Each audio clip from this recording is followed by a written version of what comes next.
Number 10. Last question na to, class, ha? 10 points to. Sana madali lang itanong ni ma'am. Mukhang mapaperfect ko to ah. Ano ang full name ni Jose Rizal? Full name? Akala ko full name niya na yun. Dinuro ba yan ni ma'am? Kung nakikinig talaga kayo sa discussion natin, alam nyo kung anong full name niya. Alam ko lang yung full name ng crush ko. Ano ba kasi full name niya? So wala palang nakikinig sa akin, ha? Sige, perfect sa exam ang makakasagot sa akin. Ah, ma'am, alam ko po. Okay, Cheska, ang full name ni Jose Rizal ay Jose Protasio Rizal Mercado y Alonso Rialonda. Very good! Perfect ka na, ha? Yes, thank you, ma'am. Ma'am, bakit pa ba namin kailangan pag-aralan yung full name ni Rizal? Itatanong ba yun sa amin kapag mag-a-apply na kaming trabaho? Oo nga, ma'am. Parang di naman kailangan pag-aralan yan. Perfect na sana ako, eh. Pinag-aaralan natin siya kasi marami siyang nagawa at naiambag sa bayan natin. Eh, kayong dalawa, ano naiambag nyo? Di ba puro lang kayo reklamo at pabigat sa bahay? Nay, tingnan mo tong balita. Oh, ano yan, anak? Nanalo tayo ng loto, Nay! Mayaman na tayo! Oo, Nay! Teka lang, ipapost ko to. Nanalo kami ng loto. Mag-ready na ako, anak. Madami-dami ata tayong bibilangan ng pera. A few moments later. Anak, tara na! Kunin natin yung pera! Hello. Nakita ko yung post mo. Nanalo pala kayo ng loto, ah. Oo. Ba't pala andito ka? Di ba crush mo ko? Liligawan sana kita. Che! Di ba nireject mo ako dati? Peperahan mo lang ako eh. Hoy, lalaki ka! Alam ko na balak mo. Porket nanalo kami ng loto, jujuwain mo na tong anak ko? Hindi ko naman po peperahin yung anak nyo. Ay, oo, Mare. Hindi naman peperahan ng anak ko yung anak mo. Oh, ba't nandito ka? Makikipag-close sana ako sa'yo kasi magiging bilang ka na ng anak ko. Ay, tiilan nyo kami. Peperahan nyo lang kami. Lumayas kayo dito. Nabasa niyo na ba yung balita? Mali daw yung lumabas na loto. Kayo yung panalo. Kami yung nanalo. Mayaman na tayo!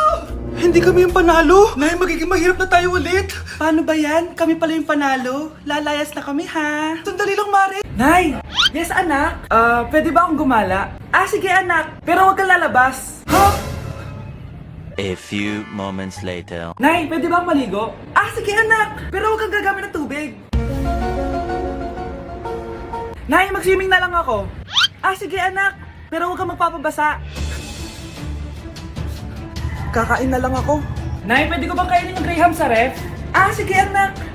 Pero huwag mo bubuksan yung ref. Matutulog na lang ako. Nay, pwede ba akong matulog? Sige, anak. Pero huwag kang pipikit. 1 hour later. Nay, bakit palagi niyo ako pinipigilan sa mga gusto kong gawin? Pwede ba akong mabuhay na maayos? Sige, anak. Pwede mo nang gawin lahat ng gusto mo. Talaga, Nay? Pero huwag ka nang huminga.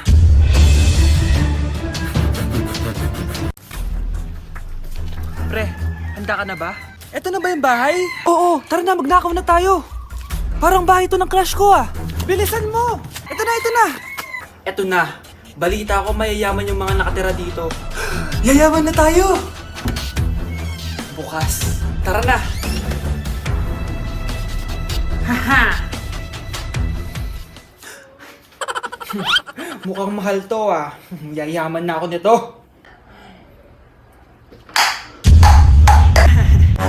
Anong ginagawa mo? Ano yun? Hala, may tao! Nay, nandiyan ka na ba? Anong ginagawa mo dito, Vince? Sino yan? Magnanakaw yan! Narinig ko kasi yung ingay, tapos nakita ko siya nagnanakaw. Ang galing mo naman, nahuli mo siya! Jajawain na talaga kita! Jajawain? Tatawag na ako ng polis! Ma'am, nangangopya po si Scarlett sa akin, no? Apakasinungaling mo, Samantha! May nangangopya pala dito? Bagsak ka na sa akin, Scarlett!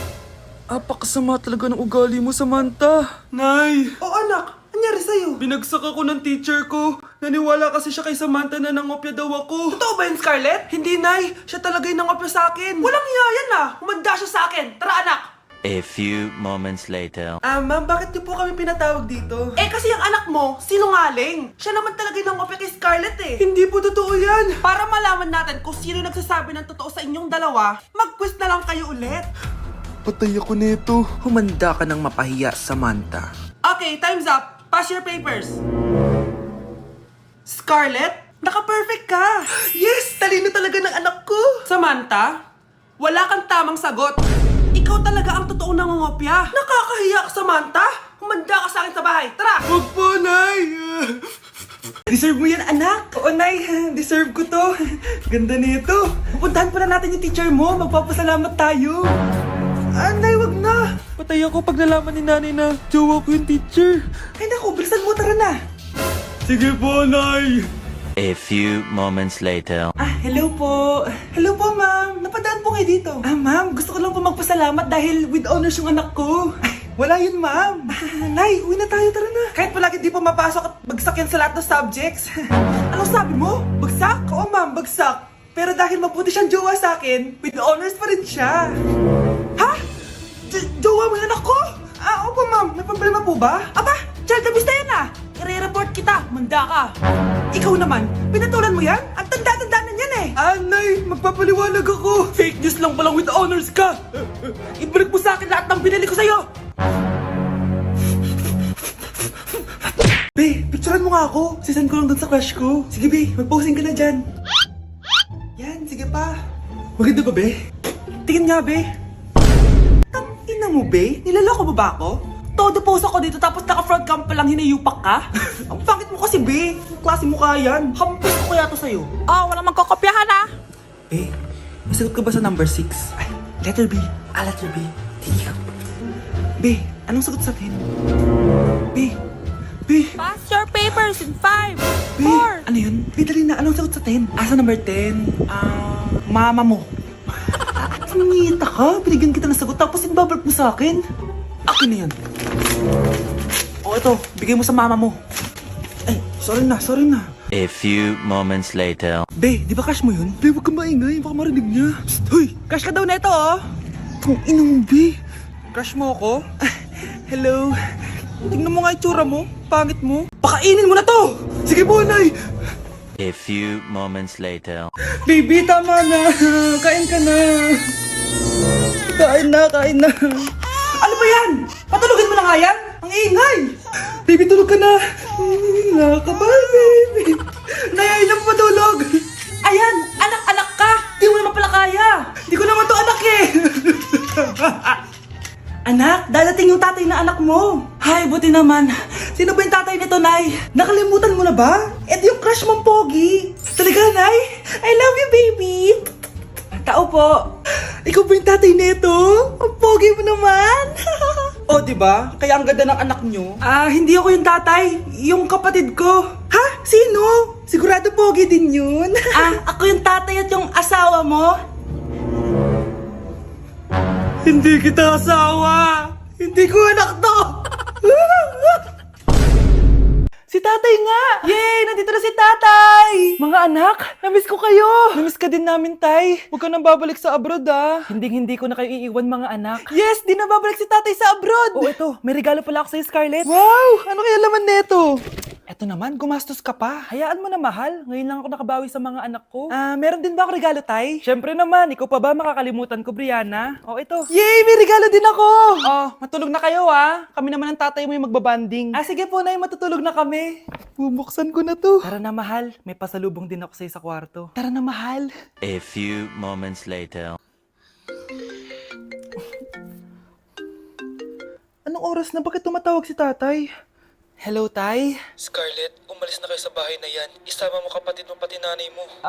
Bakit po? Nasaan kayo? Yung lalaking umuwi dyan kagabi, hindi ako yun anak. Umalis na kayo dyan ngayon na. Nay! Ang bago nating top 1 ay si Samantha. Ang galing mo, Samantha. Naku, basic lang yan. Paano nangyari yun? Pasado kayong lahat, pero may isang bagsak. Si Scarlett, talagang favorite mo si Samantha. Pares lang kami ng average. Paano ako bumagsak? Di ba sinasagot mo ako? Di bagsak ka ngayon? Umanda ka sa akin. A few moments later. Class, mag-behave kayo. Nandito yung principal natin. Magandang umaga, class. Kamusta yung bago nating teacher? Gusto ko pong i-report yung teacher na yan dahil may favoritism po yan.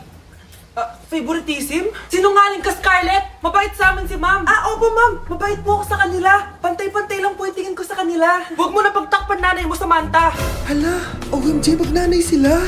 Ma'am principal, pagpasensyahan niyo na siya. Baka di niya alam yung sinasabi niya. Meron ako ebidensya dito na nagpapatunay na binigyan ng sagot ni ma'am si Samantha. At tinawag ng nanay si ma'am. Bawal to sa school natin, Kayong dalawa, mag-usap tayo sa principal's office. Ma'am, magpapaliwanag po ako. Hi, miss. Pwede ba kitang maging partner sa prom? Ako? Himala ata to. Matagal ko na siyang crush. Oo naman! Tabi, nananaginip ka tabi. Ako yung tinatanong niya, oh. Yes, payag ako maging partner mo. Ako dapat yung partner niya eh. Kawawa ka naman, be. Ayusin mo muna kasi yung mukha mo. Humanda ka. Magpapaganda na ako. Dito na po ako, Nay. Oh, anak, na paano ka? Mukha ka na namang zombie, oh. Nay, kailangan ko lang gumanda para ako na lang yung partner ng crush ko. Buti naman, na-realize mo na haggard ka na. Dahil sa kaka-review mo yun, eh. May pag-asa ba akong gumanda, Nay? Nay, sumagot ka! Oo naman, may pag-asa ka pang gumanda, anak. Ito, gamitin mo. Gumanda ako dito. Garnier Vitamin C Serum yan. It can fade dark spots in just 3 days. So you can glow up and show up sa prom nyo. Buti na lang at di nag-attend ng prom si Scarlett. Si Scarlett ba yun? Ang ganda niya. Hoy! Saan ko pupunta? Sorry guys, I'm late. Scarlett, will you be my prom date? Sure.